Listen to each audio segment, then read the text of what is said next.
Gagawa tayo ng jelly cake. Ang cake base natin ay no-bake at no-cook pa. Yes, ito ay magiging instant cake. Yung jelly part lang ang lulutuin natin. Ito ang ating mga sangkap. So, meron tayong assorted na cakes. Pwede naman na one flavor lang, pero mas feel ko na assorted cakes yung gagamitin natin. Kayo na ang bahala sa brand na gusto yung gamitin, or pwedeng bumili ng cake sa bakery na walang frosting. Tapos, meron tayong fruit cocktail, white gulaman, all-purpose cream, evaporated milk, condensed milk, white sugar, and water.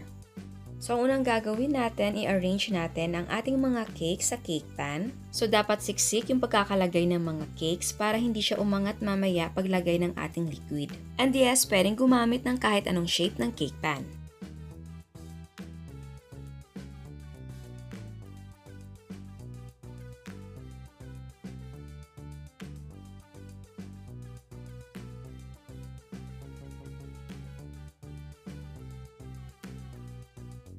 Tapos, i-chill na muna natin or ilagay sa freezer while gumagawa tayo ng jelly. Sa paggawa ng jelly, nakapatay na muna ang apoy. Tapos, gradually sprinkle the jelly powder sa ating tubig while hinahalo natin ito. So, dapat ma-dissolve ang ating jelly powder. Kapag na-dissolve na, turn the heat on and bring to a boil.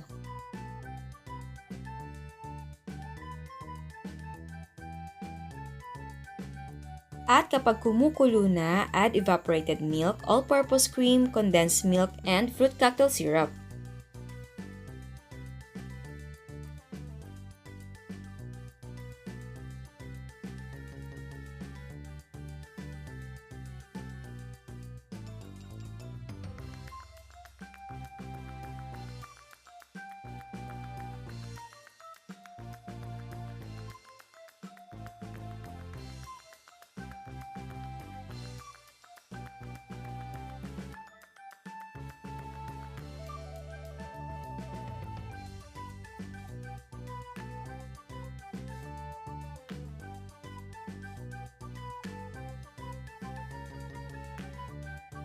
So, tinikman ko siya at nakukulangan ako sa tamis kaya nagdagdag ako ng white sugar.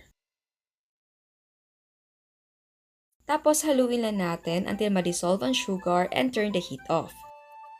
And then, ibuhos natin ang ating jelly mixture sa ibabaw ng ating cake. And para maiwasan na lumutang yung ating cake, pwedeng konti na muna sa jelly mixture ang ilagay para mag-set ang unang layer ng jelly at nakadikit na ang cake dito. At kapag nag-set na ang first layer, pwede nang ibuhos ang natitirang jelly mixture. Ngayon naman, ilagay na natin ang fruit cocktail. So, i-distribute lang natin evenly. And yes, pwedeng gumamit ng fresh na prutas.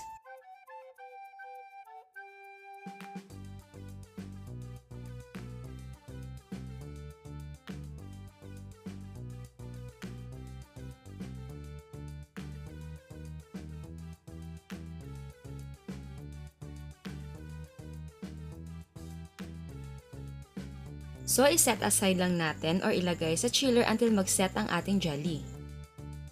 At eto na ang ating jelly cake! Bago tayo mag-taste test, sa hindi pa nakasubscribe, please subscribe sa ating YouTube channel. And please click the notification bell and please click all para ma-notify kayo sa lahat ng uploads. So, ayan, titikman na natin. So, actually kayo tikim ako ng tikim, pa konti-konti. Kasi pag slice, may natitira sa knife. So, tinitikman ko. Alam nyo, gustong-gusto ko yung yung ube na cake. Pero, parang ayaw ko siyang slice. Ang ganda kasi ng pagkakakat ko nito. So, sige. Just tikman natin to. Actually, hindi ko na siya nailagay sa chiller kasi punong-puno yung ref namin.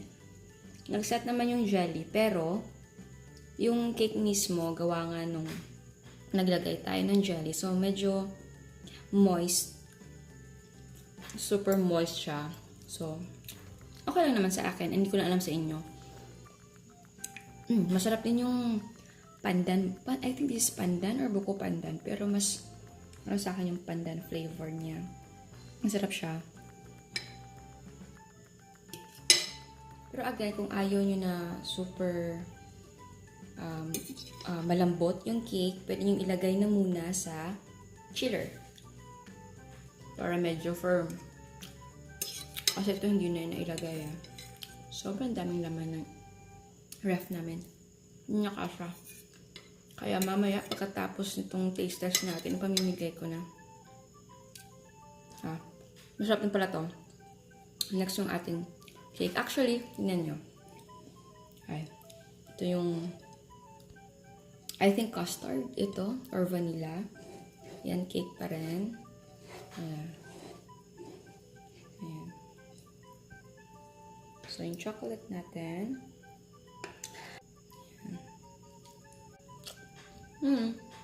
Masarap din. Alam nyo, maganda yung combination nila.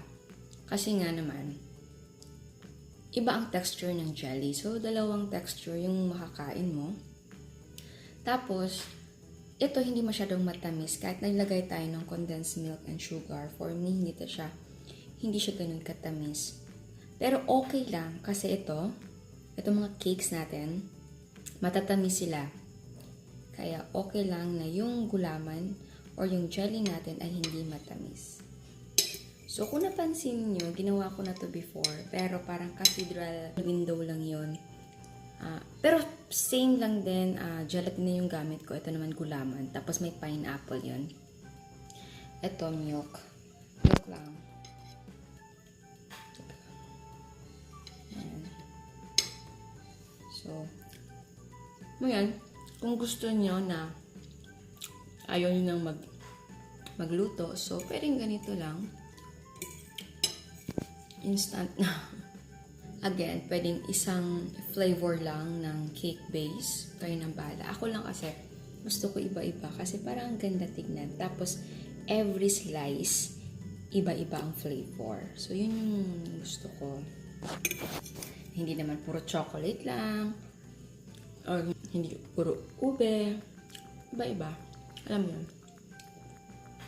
Pero yun nga, kung gusto nyo na one color lang, walang problema. Ayan. Masarap. Sarap ng ano. I think, ang brand nito ay Inipit. And ito din.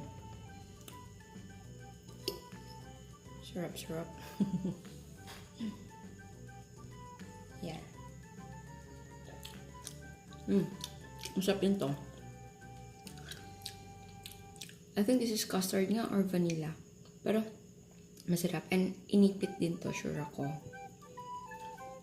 So, ayan. Sana nagustuhan nyo. Ciao! Eto ang mga prices ng ating mga recipe. Ang total cost ay 343 pesos and 10 cents. Pwedeng gumamit ng kahit anong brand ng cake or brandless. Again, ang prices ay magdidepende kung magkano ang presyo ng sangkap sa inyo or kung anong brand ang gamit nyo sa ating mga ingredients. At bago ako magpaalam, meron tayong another dose of inspiration. Eto ang mga cakes ni Miss Beltran.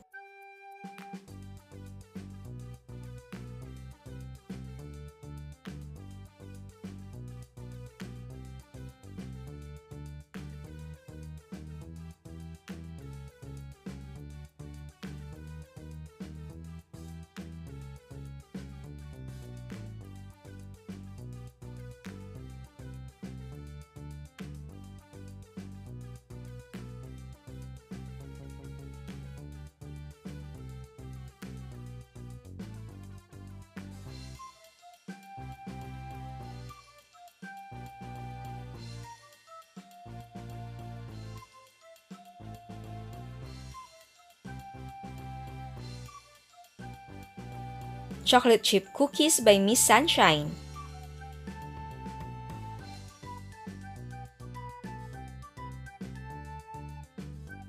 Meron siyang brownies,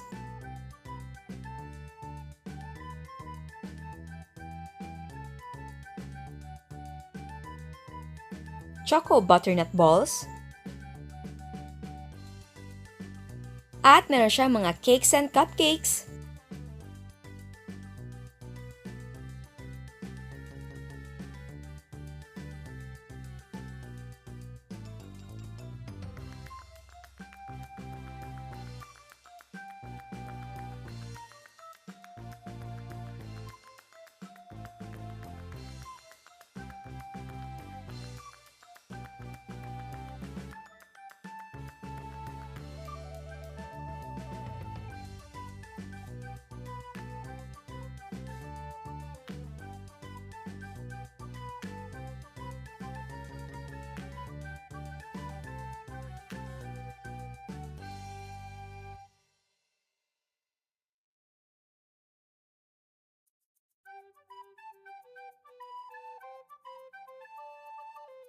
Eto naman ang truffles or cake balls ni Miss Caldino. At eto ang kanyang mga cakes. Again, gusto kong magpasalamat sa lahat na nagpapadala ng mga creation nila at sa lahat na nagpapadala ng mga message saying thank you dahil sa channel natin. Walang anuman po yun, ako rin po ay nagpapasalamat sa inyo sa suporta na lagi niyong binibigay. Kasi hindi ko talaga in-expect na sa paggawa ko ng recipe video na magkakaroon tayo ng interaction. Kasi akala ko, wala kayong respond. Yung parang manunood lang kayo. Hindi ko talaga in-expect na you will send me message and tell me stories how the recipe or the channel help you. Kasi sa totoo lang, kapag nababasa ko yung message ninyo or story ninyo, napapatiri-eyed ako sa sobrang saya. Kaya sa mga hindi pa nakasubscribe, please subscribe sa ating YouTube channel. And please click the notification bell and please click all para ma-notify kayo sa lahat ng uploads. And please don't forget to like our Facebook page and follow us on Instagram. Thank you!